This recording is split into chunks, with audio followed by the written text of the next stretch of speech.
And U.S. Customs and Border Patrol say they will be ending the de minimis tax exemption for low-value international packages. In an ex post on Monday, CBP said the exemption will end Friday, meaning packages valued at $800 or less will be subjected to country-specific tariffs. Officials say this will allow them to better target illicit goods and prevent drugs like fentanyl from reaching the U.S. Well, the president takes action against a member of the Federal Reserve's governing board over allegations of mortgage fraud. Here's more.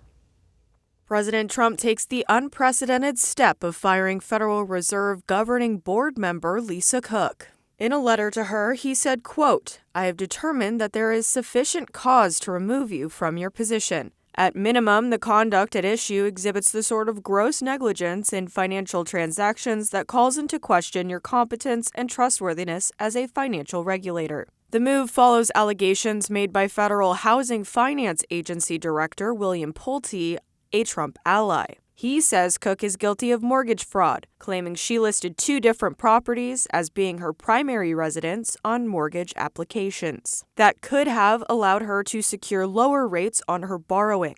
However, Pulte has provided no public evidence for the allegation, and Cook is defiant. She had said she would not be bullied into stepping down and has vowed to gather evidence to answer all questions over her mortgages. Cook was appointed to the Fed board in 2022 by Joe Biden. Now her dismissal could be challenged in court amid legal uncertainty over whether Trump has the power to fire her. It also comes amid Trump's fierce criticism of the central bank's leadership. He regularly accused Chair Jerome Powell of being too slow to cut rates. People aren't able to buy a house because this guy is a numbskull. He keeps the rates too high. Trump has regularly threatened to fire the Fed chief, but has backed away from that as the end of Powell's term approaches in May.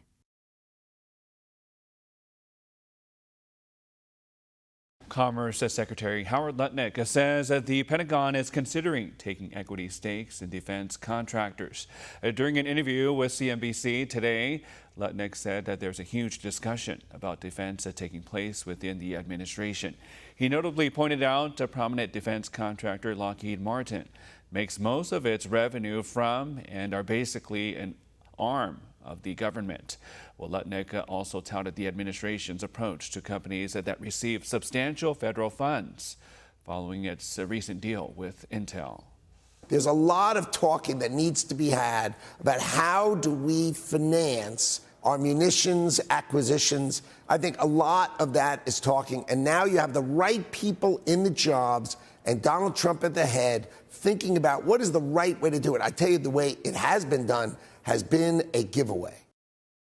Well, Lockheed Martin reportedly made over $51 billion from government contracts in 2024 alone. While former President Joe Biden appeared to ignore the Gold Star families of Abbey Gate, President Trump is making them a central focus of his administration. One America's Kara McKinney explains. The White House declares August 26, 2021, one of the darkest days in the nation's history. On the 4th anniversary of the deadly ISIS attack on U.S. forces withdrawing from Afghanistan, President Trump signed a proclamation surrounded by loved ones of the 13 service members killed at Abbey Gate. That was the main evacuation point of the Hamid Karzai International Airport in Kabul. There are some great souls that are looking down on you right now, and they're very proud of their parents and brothers and sisters, and but moms and dads especially. That's what I seem to have dealt with mostly. It's a tough, there's nothing tougher. So thank you very much. And the media, I want to thank you because you've been very respectful of this group of people. And they deserve it. They went through hell for no reason. It should have never happened. To that point, the proclamation explained how former President Joe Biden changed the withdrawal plan the first Trump administration had been working on, as part of what the proclamation describes as a political stunt to claim victory on the 20th anniversary of 9/11 that year.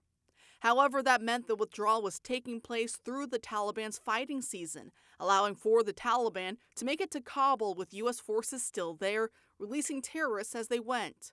One such prison the Taliban took over was Bagram Airfield, which the Biden administration abandoned in the middle of the night without alerting the Afghan National Defense or security forces. The ISIS-K suicide bomber was allegedly held at Bagram and was released by the Taliban less than 2 months before the massacre. So we remember these great 13 souls, but we also remember the people that were so badly injured, our soldiers, 32 of them approximately. And we're in contact with them always also, but they lost arms and legs and their faces were blown to pieces and they're incredible. Back in March, President Trump announced the capture of the terrorists responsible for helping plan that attack. The proclamation contrasted Trump's response, with Biden checking his watch during the dignified transfer of the service members' remains, as well as with the retaliatory strike Biden ordered, killing 10 innocent civilians in Afghanistan, mostly children. American allies were likewise left behind as the Taliban took over, along with $85 billion in military equipment. That's our good one. We rate them. I don't put them under the auto pen. I don't say, here, have the auto pen sign it, right? We don't do that. I don't know how anybody was allowed to do that. They actually weren't.